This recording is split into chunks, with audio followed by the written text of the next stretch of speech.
Hola from Barcelona. Paano nga ba ang tama at malinis na pagkait sa isang buong manok? Itong ituturo sa atin ni Chef Jama today. Actually, para sa akin talagang cutting lesson na ito. Marami na kasi akong kutsilyo na nasira at marami na rin siyang nalunok na maliliit na buto. Kaya eto, binaba ko na lang ang pride ko at nagpaduro na ako sa expert kong asawa. So bagong lahat, kakailangan daw natin ng matalas na kutsilyo kasi mas safe siya gamitin kaysa sa mapurol. Unahin daw ang singit ng manok. Sukat mo lang yung magkabilang singit. Filahin ng dibdib and then crack the bone to separate. Los abres, estiras aquí. ¡Qué malo! ¡Papá! At hilahin daw ang mga lamang loob na natira. Ganito na nila binibenta ang whole chicken sa supermarket. Malinis na. Wala na yung mga intestine na pwede sana natin gawing isaw. Hindi nila kinakain yun dito. Kaya kung isaw ang hanap ko, kailangan ko daw mag-alaga ng sarili kong manok. Wala na rin ang paa. Ano ba yan, lugi? So yan, dahan-dahan nang inaalis ng Chef Jao mga lamang loob ng ating kawawang manok. Iwasan daw natin na alisin ang atay na hindi nabubutas ang abdo. Kasi nandun daw ang bile. At kung ayaw daw natin na maglasang ang palaya itong mga manok natin. Kaya pala. Itabi daw natin ang taba na nakapalibot sa siya ng manok kasi pwede natin itong gamiting mantika. Ilagay mo lang daw ito sa may init na pan at malulusaw na ito at yan, may mantika na tayo. Ganito naman daw linisin ng stomach. Ito talaga yung part na hindi ko alam. Ya está. ¿Veus? ¿No es que queda completamente net? Això és el padre. Les gallines el que fan...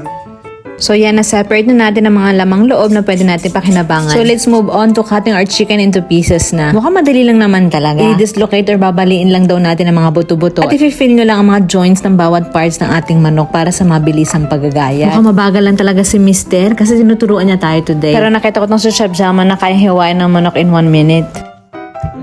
Aquí está la unión. ¿Veus? Aquí també busques aquí.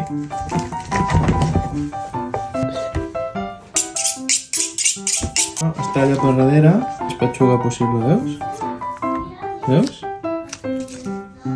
Vale, una, llences per darrere. I la... darrere. From the backbone, isa-separate natin ang chicken breast. Així, i busques i el separes. A l'altre.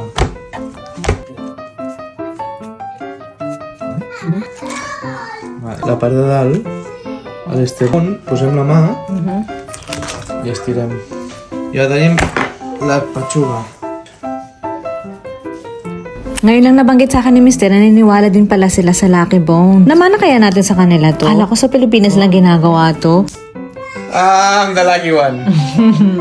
He's the lucky one daw. Mas lucky kaya ako kasi siya ang magluluto niyan after. Kakain lang ako.